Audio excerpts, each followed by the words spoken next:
Hi BookTube, it's Missy, and today is Friday, BookTubeAthon Day 5. Ooh, we're coming to a close. I am not confident at all in my reading. I do want to finish as much as I can, but I will share with you guys what I finished last night. I updated you guys before I went to bed, and I was only about 100 and something pages into the Rites of Azathoth. And I did end up reaching my goal and getting to that tabby, which means that I am on page 183. And this book is actually really, really good. You can see that cover. It's got Diana, the FBI agent. There's her like badge, and like she's got her hands behind her neck. But then you see all these like tentacles in the background. And then you have not a pentagram, it's like a 9-pointed star behind that. This is a very good book, and I just reached a part where, I don't know how to say it. Is it the Chaluthu? Lovecraft's octopus thing with the bat wings. I think I actually read about it in this book. I mean, there was an octopus with bat wings, so that's what I'm assuming it is. Super excited to see the monster more. Hopefully it shows up more in the book, but I just reached that part, which is very exciting. I also read 2 short stories from Eat the Sky, Drink the Ocean. These are all very weird stories. I think I've only liked one so far in the entire book, and I'm 50% through it. So I read Cool, if you can see that, Cool, and it was just okay. It's about, it's about a boy who works in the Saturn rings, and he has to like shoot material from the Saturn rings to Earth in order to use those like projectiles as energy. So that's Earth's new energy source in the future. And I think this story was pretty cool, but the rest of the stories are just pretty lame. And then the very last story that I read last night from the short story collection, if I can get to the page, is this one here called Appetite by Amruta Patil. And again, it's this one was like way over my head. It was too profound for my taste. Basically, the girl was saying how she has a large appetite for life itself, for music and texture and food and the wild, like the outside, and just everything, which is a good thing to have. But overall, it was just okay. God, this cover is so gorgeous, and I'm just not really liking any of the stories, which makes me sad. And then I did pick up Hannibal last night. I was only able to read about 30 pages. I went to bed at 2:30 in the morning. So I was extremely tired this morning. And then I had to wake up at 4:30 because the hubby had to go to work early today. So I had to wake up and make him coffee. And since I was already awake, I decided to edit and upload my BookTubeAthon Day 4 and to edit and upload my The Summer That Melted Everything book review. So those 2 things were edited and uploaded by 8 a.m. and I was very proud of myself that I was able to do that. But then as soon as 8 o'clock rolled around, I was exhausted because I only had 2 hours of sleep, and so I slept until 12:30. Yeah, which is only like 4 hours, but I had to go back to bed. And so, yeah, now we have to run and do some errands really quickly, hence the hat, because I don't want to wash my hair right now. I do have a surprise for you guys later on, which will make me have to wash my hair before I do it, but I'll take you along with me when I do that. And yeah, let's go and see what today's video challenges are. I've been super bad at the video challenges and the Instagram challenges. I knew I may not do them, but I was hoping I would. But let's go and find out what they are. Okay, so here is today's challenge. for the BookTubeAthon, the video challenge. And well, I don't know why I won't. There we go. It wasn't focusing. Today is class reading list. I just watched a video and I am so excited about this one. I absolutely loved college. I love school. I love learning. And to have a reading list like this, I mean, I love lists in general, but this is amazing. Did she make this up? Because if she did, that's super cool. So basically in college, I took a Angels and Demons class, which was about the profane and the sacred and the profane, which I thought was absolutely fascinating. And I have a lot of like religious text fiction on my shelves, so that would be really cool. I also took a women's studies class, so I could maybe, I don't know what the reading material I have, maybe do like a women's studies reading list, maybe. I also did a lot of Shakespeare in college, a lot of verses, you know, what compare and contrast between different Shakespearean plays and other plays and things like that. So this is very interesting. I'm going to have to do some research. This is going to take a while. And that's the thing with these video challenges. It cuts into my reading time because I want to make it epic and I want to do a good job. And so I will probably have to research a little bit and then find the books on my shelves. But this is exciting. There is no amount on the reading list that you need to have. The only thing you do have to have is one of the books from your already TBR needs to be included in this reading list. And so we will see. I'm very excited to see if I can come up with something. Now let's find out what is the Instagram challenge for today. That's right, this was posted before I went to bed last night, but here is the Instagram challenge, and it says challenge day 5, take a photo of your current read with food. Now I have an idea of what I want to do, but I don't know how I'm going to execute it. We will see, but that's very exciting. In this picture, it has like a cotton candy for a sky in like a cup, and the book is Dreamology. So that's really cute, and I totally want to do that as well. Challenges. We will see if I can do it. Right now, I do have to go run those errands, and I will update you guys in a little bit.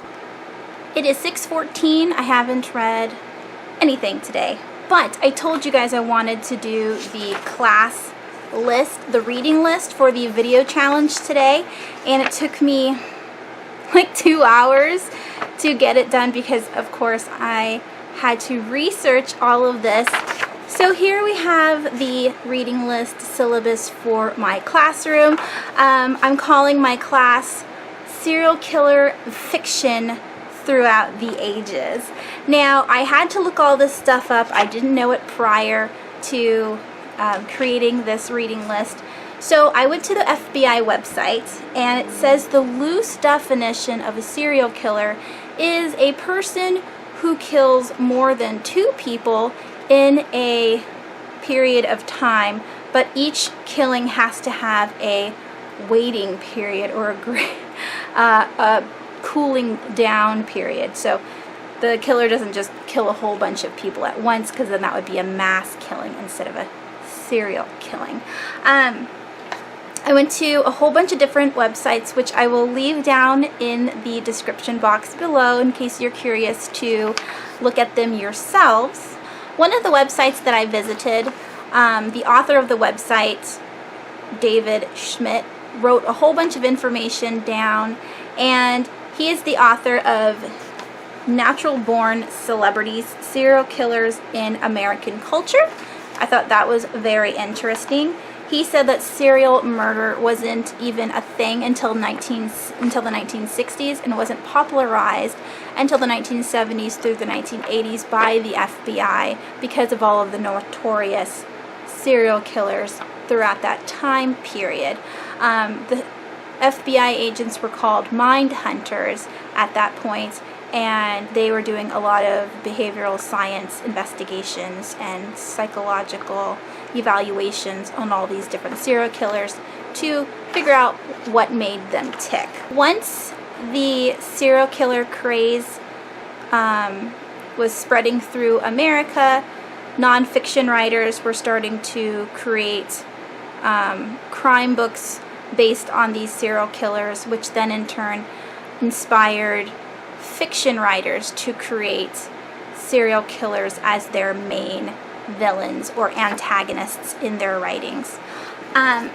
One of the most influential writers in the serial killer genre is Thomas Harris, the author of the Hannibal Lecter series. So with all of that being said, I am going to give you now the reading list. According to Philip Simpson, the author of Psychopaths, Tracking the Serial Killer Through Contemporary American Film and Fiction, he says there's 4 general structural or thematic patterns that authors write serial killer fiction with those patterns in mind. So the first pattern is neo-Gothic. The second is detective procedural. The third is psychoprofile, and the fourth is mytho-apocalyptic, which means there's a demonic influence on the serial killer himself.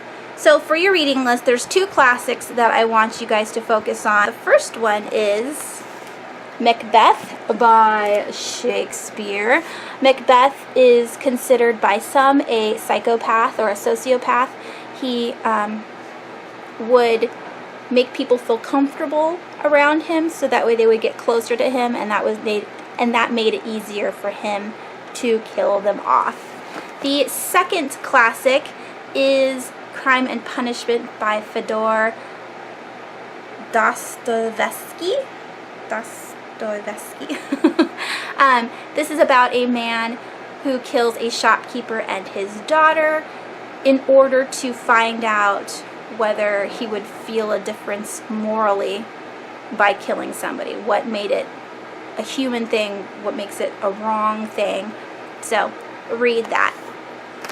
The non-fiction section that I would like you guys to focus on is going to be the 2 non-fictions written by the 2 authors that I already talked about at the beginning of this video, and that is Natural Born Celebrities, Serial Killers in American Culture by David Schmidt, and Psychopaths, Tracking the Serial Killer Through Contemporary American Film and Fiction by Philip Simpson. And then the last 2 I want to share with you guys is Patricia Cornwell's Portrait of a Killer, the Jack the Ripper Case Closed. This is a nonfiction on Jack the Ripper. This is another one of those serial killers that inspired other writings. There was the Whitechapel penny dreadfuls and short stories that took place during the Jack the Ripper days, where everyone was discussing serial killers. This is very fascinating. The last nonfiction will be The Devil in the White City by Eric Larson. Here is the picture. That was a serial killer that would get people to come to the mall, and then he killed them there. So that is very interesting. On to those 4 different patterns that authors use in order to create their serial killer fiction. The first one is the neo-Gothic, and with those ones I have White is Witching by Helen Uyemi. I think that's how you say her last name. Read that one. It's very Gothic. Then there's Perfume by Patrick Suskind, and I have here Pen Pal by Dathan Urabach. So that is for your neo-Gothic. Neo-Gothic means modern Gothic writing. Next is the detective procedural. So I have here the Hannibal Lecter series. This is the 3rd book by Thomas Harris called Hannibal, but all 3 of them talk about serial killers, so that's a good one to use. Then we have the Harry Hole series. This is a Scandinavian serial killer, and this one is called Snowman, but all of the Harry Hole series is good, and this is by Joe Nesbo. And the last series that I want you guys to focus on is the Bone Collector series by Jeffrey Deaver. On to the Psycho profile. We have American Psycho by Bret Easton Ellis. This is about a man who murders a bunch of prostitutes and other people that he defines not worthy of living.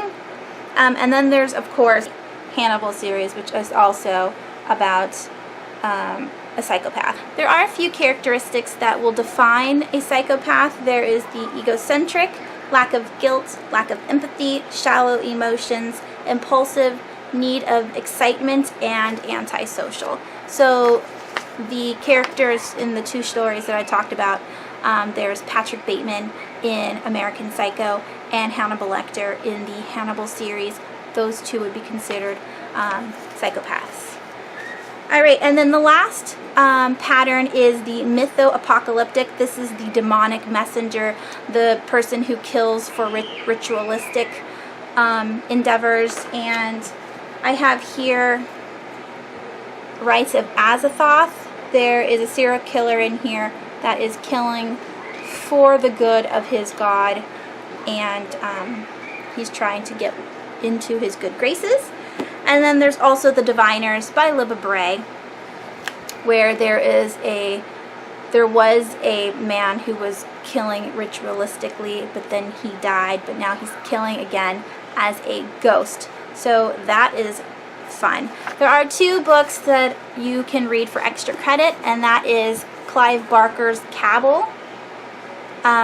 This is a short story collection of serial killing. And then we have The Butterfly Garden by Dot Hutchinson, and this is about a serial killer that collects girls and tattoos them with intricate wings. And that is it, my friends. That's your class assignment. Read those books when you have time, and class is dismissed. Alright, now that I have shown you guys all the books that is part of my reading list, I am going to actually start reading today's books. I don't know where I'm going to start. I'm just going to grab books at random. I will check back in with you guys again in a little bit. And see this hair? It's going to be different the next time you see me. Oh yeah. So, as you can see, I have a shower cap on my head, which means I may have something brewing underneath the shower cap that you guys will see definitely tomorrow. I am still reading Hannibal. I will let you guys know how far I got in the morning. I do want to end this vlog now just in case I fall asleep or I'm not able to do it later on. I didn't read as much as I wanted to today because I was busy doing the video challenge, and I also ran a couple errands today. And of course I did this. And so, yeah, I have Saturday and Sunday. If anything, I will change all of my books to graphic novels, like last minute on Sunday afternoon if I haven't completed a book. Because I usually, for readathons, I tab up all of my books and read each amount per day. I'm usually able to get all of the books read by the end of the week, but because this week has been so all over the place, I think I'm only going to be able to read maybe 2 full books. I do want to finish this one. I do want to finish Azathoth. Maybe Eat the Sky, Drink the Ocean. I'm sure I can finish the Gunslinger because it's a graphic novel. I didn't even start No Rest for the Wicked. I will definitely be reading this along with Penelope Gilbert the last week of July, so hopefully I can start these on Monday. But yeah, these two are really good as well, The Crowns of Croswald and into the water. I do want to finish all these books. I might have to just finish them all next week and just be a little bit late. But that's okay. I mean, reading is reading, right? So again, you guys will see what's happening under here tomorrow. Saturday mornings I go to boot camp, so I don't know when this video will be edited and uploaded, probably by the afternoon sometime, maybe, hopefully. Yeah, you guys will get all this information tomorrow. Anyways, thanks so much for watching today. I hope you guys are having a wonderful BookTubeAthon. I hope you're having a good Friday, and I will talk to you guys soon. Bye!